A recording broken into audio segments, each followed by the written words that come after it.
Hello ji, अस्सलाम वालेकुम। Welcome back to my YouTube channel. Welcome to another video. आप देख रहे हैं Tahir Shah official YouTube channel. तो अपडेट ये है कि 22 अप्रैल को फैसलाबाद कचहरी बाज़ार के अंदर पीटीए और एफआईए की टीम्स ने मिलकर फैसलाबाद कचहरी बाज़ार जो कि मोबाइल की मार्केट है वहाँ पे छापा मारा और बहुत सारे आईफ़ोन कब्ज़े में किए और आईफ़ोन बंद कर लिए। अब बहुत सारे लोगों के दिलों में, लोगों के दिमाग में ये सवाल थे कि आईफ़ोन बंद हो गए, लेकिन आईफ़ोन कौन से बंद हुए हैं, ये इस बारे में डिटेल जो है वो लोगों को सही तरह से नहीं पता। आज इस वीडियो में आप लोगों को बताऊँगा कि कौन से आईफ़ोन बंद हुए हैं, आईफ़ोन की क्या कैटेगरीज़ होती हैं और किस तरह से इनसे आप बच सकते हैं स्कैम होने से। तो चलिए सबसे पहले मैं आपको बताता हूँ कि आईफ़ोन जो होते हैं ना वो 4 तरह के होते हैं।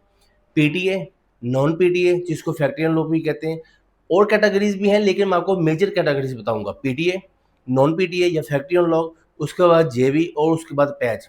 अब होता ये है कि आईफ़ोन एक सबको पता है कि इंटरनेशनल ब्रांड है और वो पाकिस्तान में असेंबल नहीं होता। ये असेंबल बाहर होता है, पाकिस्तान में इसकी कोई असेंबलिंग नहीं होती। बाहर से जो मोबाइल लोग परचेज़ करते हैं उसको पाकिस्तान में लेके आ जाते हैं। बाहर से आपने इसको परचेज़ किया, परचेज़ करने के बाद आप इसको यूज़ करते हैं, कोई भी रिस्ट्रिक्शंस नहीं होती। लेकिन जैसे ही आप इसको पाकिस्तान लेके आते हैं, तो उस पाकिस्तान लाने के बाद, क्योंकि ये पाकिस्तान में असेंबल नहीं किया गया होता, और पाकिस्तान लाने के बाद इसको आपको पीटीए का टैक्स पे करना पड़ता है। पाकिस्तान टेलीकम्युनिकेशन अथॉरिटी का आपको टैक्स पे करना पड़ता है। और पाकिस्तान में आपको एक ख़ास टाइम दिया जाता है जिससे जैसे कि आप अगर मोबाइल पाकिस्तान में लेके आते हैं, आपको 2 महीने या 3 महीने का टाइम दिया जाता है। आपकी सिम आपके मोबाइल के अंदर चल जाती है और वो उस दौरान आप चलते हैं, आपको टैक्स पे नहीं करना पड़ता। लेकिन उसके बाद अगर आप पाकिस्तान के अंदर रहते हैं और आपको आईफ़ोन यूज़ करना है, उसके अंदर अपनी सिम कार्ड यूज़ करना है, तो आपको पीटीए का टैक्स पे करना पड़ेगा। आप मोबाइल लेके आते हैं कि नॉर्मल मोबाइल आपने परचेज़ किया, आपका मोबाइल हो गया, जो उसको आप यूज़ कर सकते हैं। लेकिन जैसे ही आप पाकिस्तान उसको लेके आते हैं, वो नॉन पीटीए हो जाता है, जैसे फैक्ट्री अनलॉक हो जाता है। उसको वो मोबाइल तो आपका चलेगा लेकिन उसके अंदर आपकी सिम वर्क नहीं करेगी।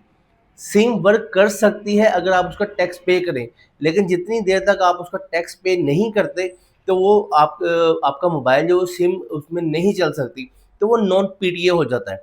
आप उसका टैक्स पे करते हैं, जो भी आपका मोबाइल है, जो भी आपकी डिवाइस है, हर डिवाइस का स्पेसिफिक टैक्स होता है, ठीक है? आप उसका टैक्स पे करते हैं, तो आप उसको पाकिस्तान के अंदर यूज़ कर सकते हैं। तो ये आपका पीटीए मोबाइल हो जाएगा। बाहर से लाने के बाद अगर आप इसको पीटीए टैक्स नहीं पे करते तो वो मोबाइल आपका नॉन पीटीए हो जाएगा। ठीक है? पीटीए और नॉन पीटीए की आपको कैटेगरी समझ आ गई। पीटीए के अंदर आप पाकिस्तान के अंदर सिम मोबाइल जो है अपना सिम कार्ड के साथ यूज़ कर सकते हैं, लेकिन नॉन पीटीए मोबाइल आपका यूज़ होगा। जैसे बहुत सारे कंटेंट क्रिएटर्स जो हैं वो मोबाइल को सिर्फ आईफ़ोन को एज़ अ कैमरा यूज़ करते हैं और टैक्स पे नहीं करते, तो वो मोबाइल नॉन पीटीए कंसिडर होगा और यूज़ होता रहेगा। उसके बाद तीसरी कैटेगरी जो आती है वो है जेबी।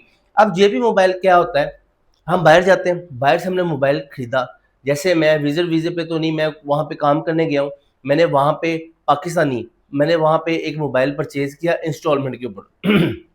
1 इंस्टॉलमेंट या 2 इंस्टॉलमेंट मैंने उसकी पे की, पे करने के बाद मैं भाग आता हूँ पाकिस्तान, ठीक है? अभी उसकी इंस्टॉलमेंट्स जो थी वो पे करने वाली थी लेकिन मैं भाग आया पहले ही। तो वो लोग क्या करते हैं, जिस कंपनी से आपने आईफ़ोन खरीदा होता है, उसका ईएमईआई नंबर या उसका सिम कार्ड या सिम फंक्शन ब्लॉक करवा देते हैं। आप उसके अंदर पाकिस्तान आने के बाद भी पीटीए टैक्स करने के वो और तरीका है, लेकिन आपको मेजर बात बताऊँगा। पीटीए टैक्स कर ही नहीं सकते क्योंकि उसमें सिम नहीं चलनी।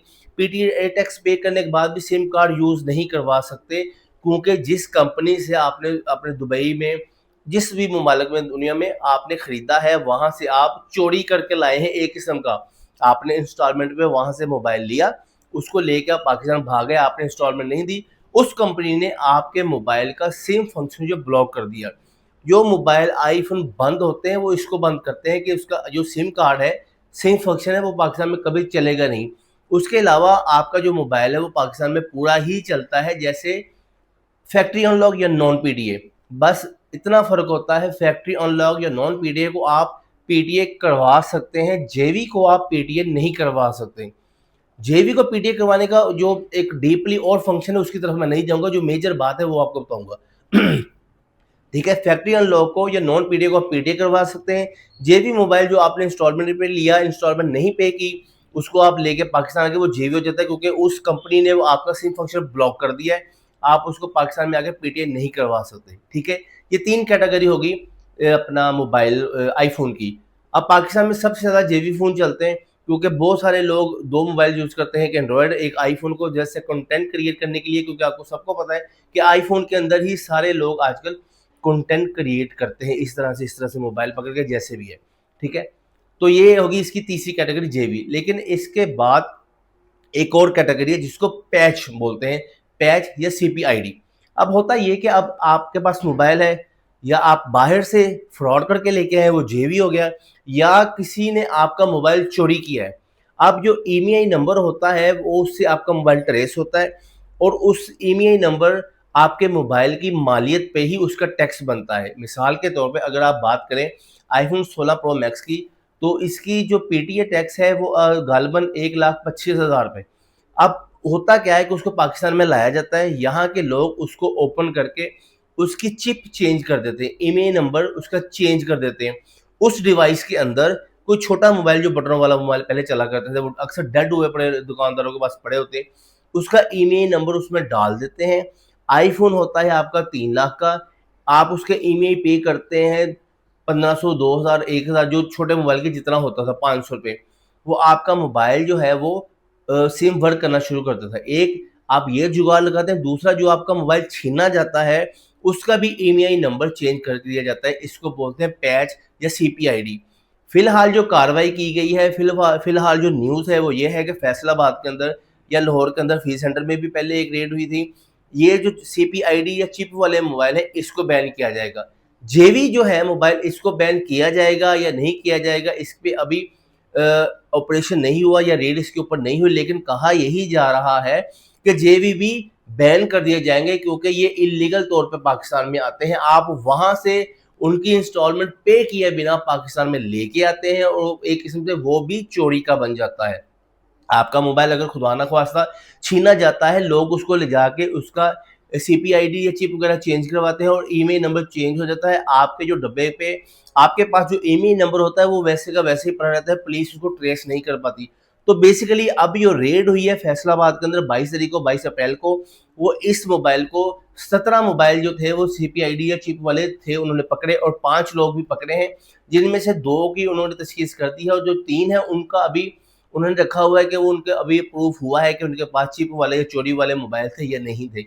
तो सुनी सुनाई खबरों पे मत जाएं, और हमेशा तस्दीक के बाद आगे चीज़ों को कन्वे किया करें। अभी जो फिलहाल बिल्कुल बैन हुए सीपीआई जो चोरी के मोबाइल है, चोरी के मोबाइल तो डेफिनेटली एंड्रॉयड भी हो या कोई भी हो, वो तो डेफिनेटली पुलिस आपको पकड़ती है। जब आप उसके ऊपर कोई जुगाड़ लगाते हैं तो पुलिस आपको पकड़ती है। अभी जेबी के ऊपर क्या फैसला होगा वो अभी डिटेल या फाइनल चीज़ नहीं आई। जेबी की सेल और परचेज अभी हो रही है, आप करना चाहते हैं आप मार्केट में जाके सेल कर सकते हैं, आपको कोई नहीं पकड़ेगा। तो कोशिश यही करें कि नॉन पीटीए या पीटीए मोबाइल लें, फैक्ट्री अनलॉक लें, जेबी या दूसरे ना लें। बहुत सारे कंटेंट क्रिएटर इसलिए वो जेबी ले लेते हैं क्योंकि वो सस्ता मिल जाता है। बाकी ये सारी न्यूज़ है, अगर आपके पास कुछ लेटेस्ट न्यूज़ है तो कमेंट सेक्शन में ज़रूर बताइएगा। अपना बहुत सारा ख्याल रखिएगा, दुआ में याद रखिएगा। अल्लाह निगहबान।